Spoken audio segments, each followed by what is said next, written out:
Wait, hello everybody, and welcome to the Twit Snuffers. I'm your host, Colin Connors. With me, as always, is my wonderful co-host. Alicia Garza is not here. I guess she's not so wonderful, but I'm not here by myself. I'm joined by the wonderful girl from Canada, Elise Anderson. Hi. The always beautiful Stephen Lehman. Oh, thank you, Colin. He's going to be texting this whole time. No, and the I'm super smart playing Ben. Thank you. Stop playing the game. We got started talking about and the super smart Ben Millier. Hi, friends. Okay, so before we get into anything, me and Steven have some business to take care of. I have egg on my face in a lot of ways for tonight's episode because I basically put myself in a situation that both Ty and Aubrey needed to be eliminated from tonight's episode, or else I would look like a giant jerk. So, Steven, you were the person I said, hey, Aubrey will be eliminated by. You have it screenshotted. I will say we still have another episode until the finale. So I think there's still time for her to go. But hold on, but you did win. You did win. So I'm gonna. You can't keep magically changing your quote. Hold on, Steven. You get 20 seconds to throw it in my face, and then we're gonna talk about the episode. So go ahead. Let me have screen captures. 20 seconds. Go. Tear into me. You were wrong. I picked up editing cues better than you. I picked up storylines better than you. I don't think Aubrey's winning, unfortunately, because of tonight's episode. We'll get into that in a bit, I guess. But yes, I was right. I'm happy about it, but I won't rub it in your face that much. I'll do it instead. Okay, go ahead. Stephen Lane is totally so much better than Colin Connors, and I can take that with 100% facts. Keep going. You're the best. You got like 5 more seconds of this. Revel in it. You're wrong. Elise, want to chime in? Okay. The fact that Ben said that made my day. Okay, but Steven, stop playing your game. Now, but for all the viewers out there, if you go back and look at Survivor Blood versus Water, I was also positive RS was going to win because he got a helicopter shot, and I was wrong about that. So I have a long history of being wrong. However, I did pick Wu and Keith as winner picks and beat every single one of you guys. You also picked Vetus. I've never done one of these before, except I was eliminated this round, so... Oh. Okay. But it's because you got the default. Oh, yeah. So. Ben. Sad day for Ben. Jason's gone. But we have a lot to talk about. Okay. So, early on, we got a confessional with Jason. He was flat out basically saying, I am better to have in a final 3 instead of Ty and Aubrey because, everyone kind of hates me. And what I want to know, Elise, is why couldn't Jason get that ball going? Because he's correct. He is 100% correct on that. Mm-hmm. Why couldn't he get that ball going? I just feel like people saw him as too much of a threat in a way, which is weird because, everyone's like, oh, we can beat him at the end, but the way he talked at the previous tribal council, I think, scared a lot of people, and then he also almost won immunity. So I think he scared people just a little bit too much, and they were more willing to stick together than risk it and take Jason. Okay. Ben, do you want to chime in? I think it also was something to do with the fact that, smart players realize bringing a goat further into the game only means segmenting a solid alliance. And if you continue bringing the goat, then it gives people the ability to question whether or not to stick with an alliance. The people that are strongest in that alliance, Aubrey and Joe. So I think it's best for them because they now they can play multiple ways going forward. Like Aubrey especially has now the ability because Jason was the one person that wasn't going to work with Aubrey. And so now she has the wiggle room in the next couple of rounds to be able to make those moves to cement her way to a final tribal, whether that's a final 2 or a final 3. That's another question that we made. Well, and I think we're definitely going to get to that. But I think a big part of it really comes down to keeping the goat one more round means it could totally flip on you, and that goat makes it farther than you and all that jazz. At least you wanted to say something first, and then we're going to jump to Steven. A little bit more elaborating on what you and Ben said. Just that bringing the goat doesn't necessarily go in your favor, especially a goat like Jason, who has no allegiance to everyone. Just because he's you're with him for one vote, that doesn't mean anything. He could easily flip to another one of the sub-alliances in the next round. And Steven, real quick before we move on. Yeah, just say, I also don't think Jason necessarily had the social capital that he needed to orchestrate a flip. I think the being petty after the Nick vote with burying the axe and machete really burned whatever goodwill he had in terms of people actually wanting to flip with him to work with him. So I think it wasn't only the social capital issue, but it was sort of like a Courtney Merritt. That's my favorite example to use. Courtney from Exile Island, where they are such a goat that the further they get, they don't so much become a goat anymore. They more just become someone who is taking up a spot you could be in at Final Tribal. And I think Abby Maria would fall into that category somewhat as well. Abby Maria wins Cambodia if she's not with Jeremy.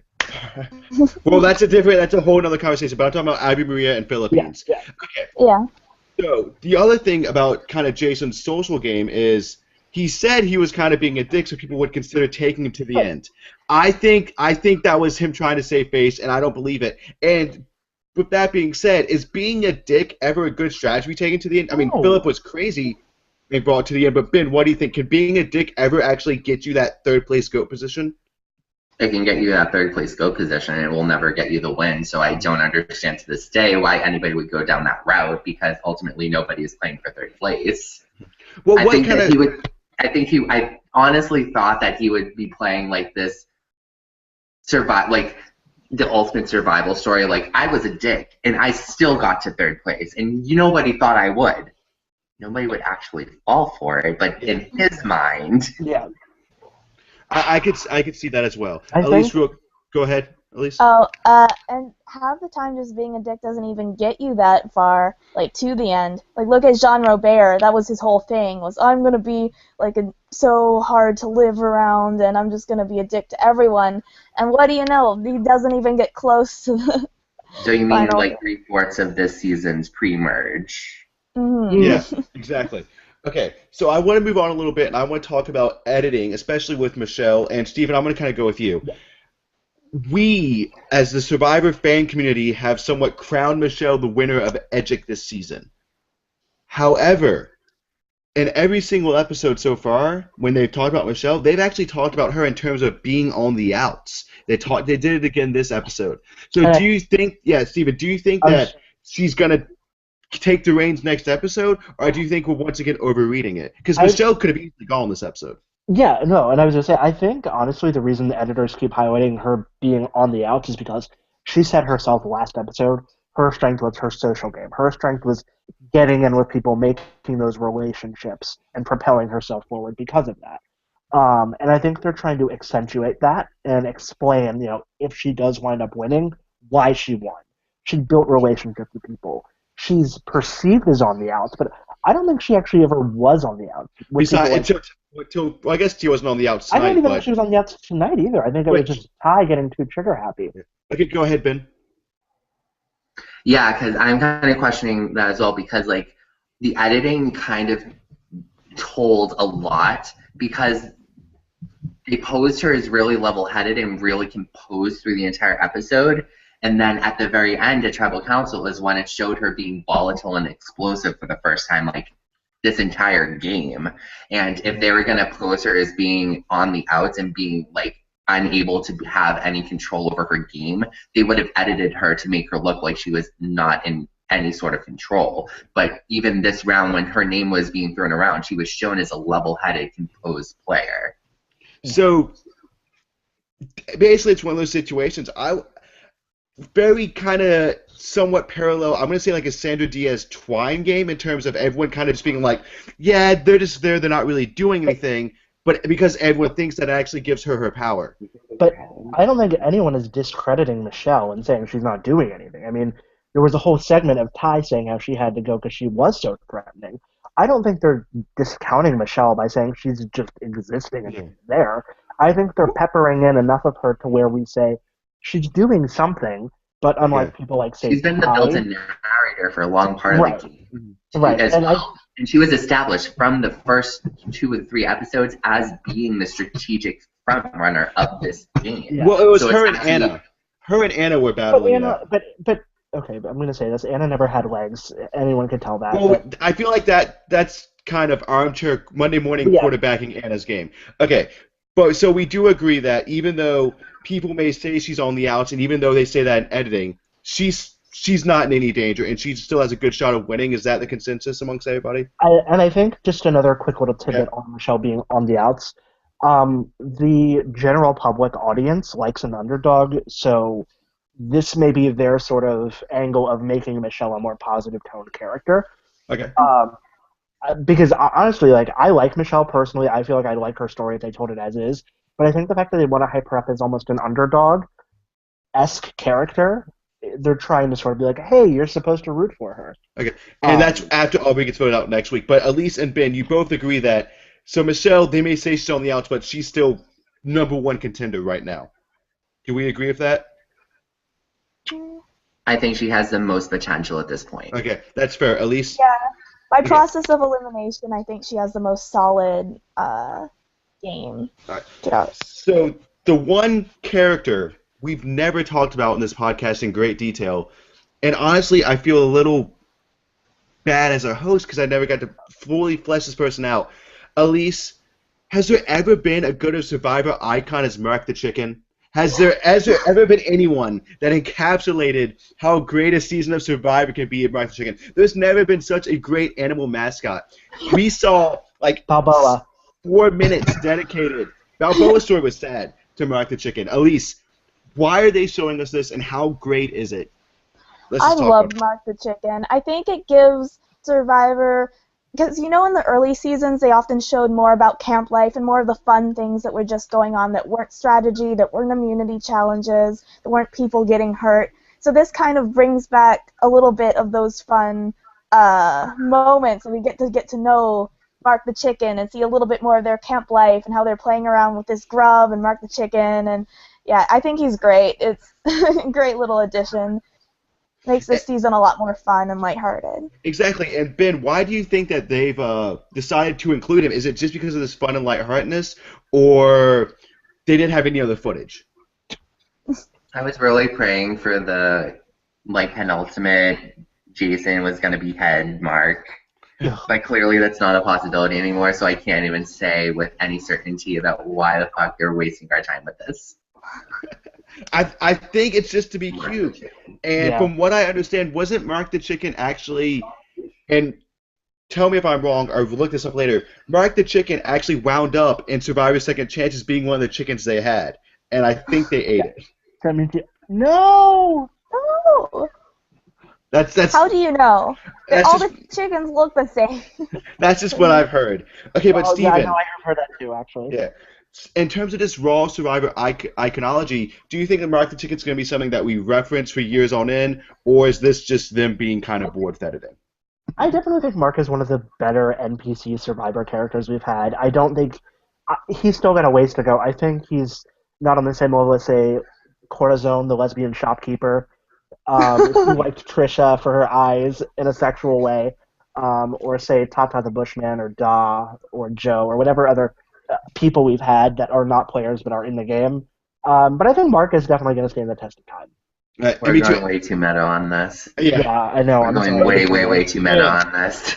Well, Ben, I realized. We're jumping ahead, but Ben, I want to talk to you. And this is actually about the reward challenge and the immunity challenge. The challenges this season are so gosh darn amazing. And I just want to know, as another Survivor fan, speaking with me, what do you think caused production to up their game so much? Because we all agree the challenges are great, right? Like, no one's going to deny that. Mm-hmm. What got under their butt, Ben? The fear of cancellation. Like, to be completely flat out, the fear of fucking cancellation. I think Survivor's still a pretty big cash. Yeah, the ratings are have still been steady over the years. So at least there's a reason why they went for last season rather than this season, even though this season was filmed before last season. Well, and I'm just gonna throw that out there. Well, Ben, I would say that had more to do with the fact of the anticipation of not wanting to cast a season. Spoilers. Yeah, exactly. I want to say seasons get spoiled very quickly. They didn't want to, have America vote and then wait a year to see it. But Survivor, and because of Steve, correct me if I'm wrong, isn't this season doing as well as Second Chance did in terms of ratings? I think so. I think it's still pretty steady. I think in terms of Second Chances, though, they wanted to air it first, honestly, to capitalize on the anticipation as well as avoid spoilers. And even with spoilers, there was still, I believe, a final 7 that was spoiled. And the boot list from 7 to 3 wasn't right, but the final 3 was accurate, and this was pretty early on in the season. And from my understanding, there's no good spoilers this season. Elise, go ahead. You had something you want to jump in and another thing is, if they're doing a second chance, if they aired this season before, a lot of people are gonna be like, oh, where's like Debbie for her second chance? Where's Ty for his second chance? Where's Colin for his first chance? Yeah. It's just what Where the, were they? Yeah, it's just what the fans say. So, we had these great challenges, but meanwhile, this was all kind of set up with the backdrop of Sydney being extremely mad at Joe. Now, Ben's not paying attention, so Steve. I am paying attention. Hello. Okay. Ben, this episode, Joe's name was finally thrown out there, and in fact, Joe finally got a vote casted against him. But Joe is just seen as the grumpy old man. Are we being shown this just to justify why Joe makes it to the finals and gets 0 votes? Is that the storyline? Because as someone pointed out, this was Joe's storyline at the beginning of the season too, that he was just a crotchety old man. Can you give me more context? Who is this Joe fellow that you speak of? Exactly. But in all seriousness, honestly, this episode gave me credence to think that he unfortunately, Rudy Bosch is it, and unfortunately, this season could be a Final 3, and we have to vie for him actually being a contender. Honestly, it was like a slap in the face. Surprise! Joe is a person in this game, and he's the exact same. Grumpy. Yeah. But is this all just to justify? At least you can answer him getting 0 votes 2 weeks from now. He doesn't need the justification. I don't know if it's him getting 0 votes, or if it's like him getting medevaced next episode, and we have to have some reason to feel bad for him. Yeah. That would not be the best way to go. But about I feel it like they would. Yeah, because Caleb was made out to be a hero when he got medevaced, so you would think Joe would get something a little bit more than crotchety old man. Contextually speaking, Joe is a 71-year-old man. He's not doing bad for himself. He's not, but he's still a dick. And he's not being edited that hero old man sort of way. I have to be like, well, maybe it was to remind us that he exists before the amazing immunity challenge, where it's like, oh, I can't spell again. Does this 4 times. I totally have those moments. That moment, it was so beautiful. and anyone that reads my text messages know that I can't spell either. So I was thinking in my head how I would have so much trouble with this challenge because I would be second guessing myself every step of the way. The only thing I'm good at is spelling, so I was like, oh, it's something I'm good at, and then I realized you have to balance the stuff, and I'm like, damn it.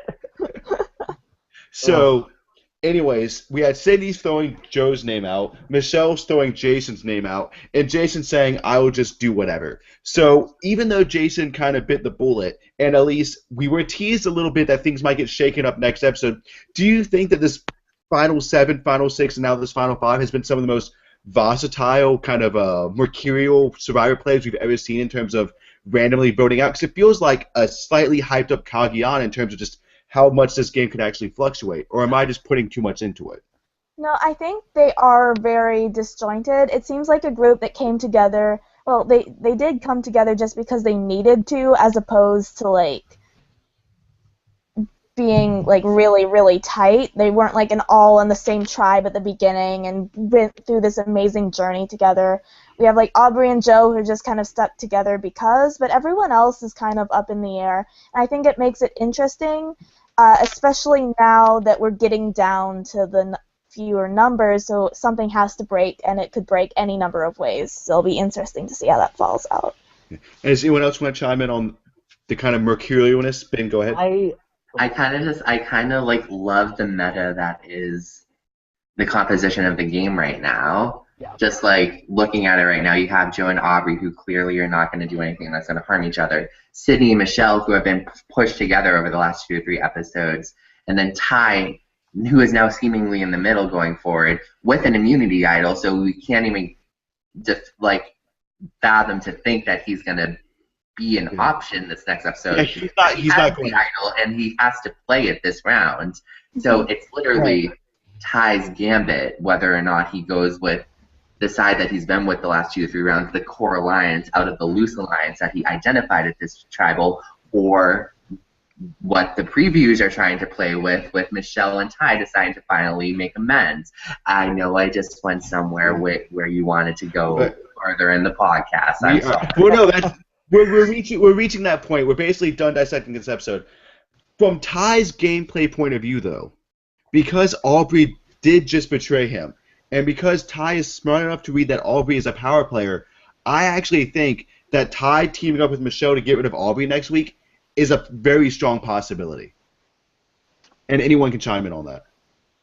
I think that it's a crapshoot. I think that, like, as Survivor, like, as followers of the game of Survivor, we are saying that is the smart move that you need to make. And Ty has shown to make strategic moves rather than following his heart, even though he's been painted as someone that follows his heart. Which that's a very good point, because voting out Michelle was 100% strategic and not following his heart. And he tried to do that tonight. Right. And I think that, everyone knows Aubrey and Joe are together, so Aubrey might lose her torch next week. Do you think that's a possibility? Of course I think it's a possibility. I mean, Or do you think that's likely, though? Or do you think we're being just thrown in misdirection? I don't know if it's likely. I'm going to say it's in the realm of possibility. I'm not going to say it's likely.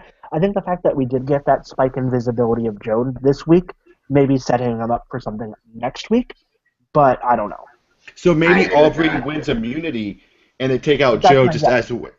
Okay. Yeah, my guess is Aubrey is probably slated to go, but she wins immunity and Joe's the collateral. Okay. And then I would actually have Aubrey leaving at 4, and then because this is going to be a final 2, obviously, because of the way the finale set up, that would mean not necessarily. Ty probably leaves at 3. Necessarily. Well, I mean, if they go into the finale with 4 people, though, it's just in this situation. Philippines went to 4 people in the finale. And then Philippines did. China. Yeah, so it's a possibility, but I do think it's more likely to be a final 2, and we're gonna have confirmation on this probably by next week. We'll know if it's a final 3 or a final 2. All right. Quick little aside. When Dan had the extra vote way back in Survivor One World, it was a giant fucking box. He had to carry the tribal council, and he had to open the box up. So I just love the fact that it was just a little vote to carry on this time, little metagame. But I thought that was so much it was just better, because it is kind of funny to watch someone carry a giant box within the tribal council. What's in it? Oh, what's going on? But the little throw of the paper works better. Ben, go ahead. It works better because there's the presumption was there that he had a second idol still, that he had a super idol still. That's why there was nothing on him, was because it was made to think that he still had the capability of making a super idol. Yeah. But it was better for production, though, I think, to give Ty the small piece of paper than the big fucking... Here, this is a 10-pound box you have to carry with you, and when you're ready, you can open it up. It's just much better than... It's fitting for Dan Foley, though. Yeah. Yeah. It's also... I just wanted to add something. Okay. I believe Foley and Steven Fishbat both got voted out the episode that they used. So I think Ty's the first one to actually survive the episode that he played the vote. So congratulations, Ty. However, an extra vote has still not eliminated an attending player. That's true. So an extra vote is still kind of useless. We are 0 for 3 on extra votes. Maybe we should change the advantage. Well, Ben, I'm not a big fan of the extra vote, so I agree with you on that. So with all of this being said, does anyone have any final thoughts or soapboxes they want to stand on before we wrap things up tonight? Especially keeping in mind we haven't really addressed Sydney too much. Thank you. And what her editing looks like. Okay, Ben, you know what? Talk about Sydney. Tell us about her editing. Can she win? All that jazz. I think that if she is, Sydney's just a goddess. I don't even know. I'm still figuring out if she's a character or an actual player, but I mean, she's fantastic. Literally, it all depends on next episode and whichever way it goes. And if it goes in Sydney's way, I think that she's going to be a phenomenal person to be at the final tribal council with. Mm-hmm. Well, because she was part of the decimated Brawn tribe. She was initially in that sort of majority Brawn beauty thing that got screwed up at Well, but there's 3 people on the jury who already won't vote for her, though. The one thing of editing that I keep thinking of is that confessional that she made after the first swap, when it was disclosed that she was the first person that editing showed bridged beyond their original tribe composition in terms of stereotype, because it showed her having gone to an Ivy League school, it has, like, she clearly presents beauty, and she clearly is put on the bronze stripe for a reason. She was the first person that bridged all three of the stereotypes that this game was about this season. So that's why she's always been in the forefront of my mind, why she should be a contender, like, throughout this entire game. But is she more of a contender than Michelle? What do you? She's on equal footing in my mind. Okay. And you know what? Honestly, Ben, I tend to agree with you on that because I feel like people say Michelle's way up here and everyone else is down here. Sydney hasn't really given me any bad vibes. Granted, there are 3 people on the jury who won't vote for her. Mm-hmm. There's still enough for her to get enough votes to win, though. She still has a path to win. But and then this round, this episode, it's like solidified like her argument that she could, like, she clearly displays this brawn. This was the episode where she could finally say, like, I won something. I was able to show my strength. Like, she finally was able to put solid examples behind all 3 of the things that she wanted to go with that argument at the end. Yeah. And that's a very good point. Okay, Elise, you had a soapbox you wanted to stand on. Oh, yeah, I just wanted to say I would be really interested to see if Sydney and Michelle go to the end together, like as a final 2. I think that could be really competitive, and I think that'd be very interesting to watch, and I hope that happens because I could see a case for either of them winning. And that would be one of the few cases, because I can't remember the last time we had a season where the final vote was actually somewhat even close. People have just been blowing people out. Stephen, when was the last time we actually had a close final vote? I'm really trying to think. Yeah, go ahead, Ben. Do you know? I think perception-wise, I think 2 seasons ago with Carolyn versus Mike, we had the argument that it could have gone either way, but then the cards fell. Yeah. But I mean, like, in terms of just actual raw votes at the end. I'm really trying to think. I think is it Gabon? Gabon was 4-3. And then Nicaragua was what? Heroes Nicaragua was Harmony was close, right? Nicaragua was 5-4. So I'd say Nicaragua was probably the last super close vote we had. Mm-hmm. It's been a while. Yeah, it's been 10 seasons. So 11. Or 11 seasons. Jesus Christ. When did we all get old? Anyways, I want to thank you, Stephen, for joining us. I want to thank you, Elise, for joining us. And I want to thank you, Ben, for joining us. And I want to thank all you wonderful viewers out there. Be sure to join us next week. And be sure to join us for the finale because it's going to be grand. All right, have a wonderful evening. Bye. Good night, y'all.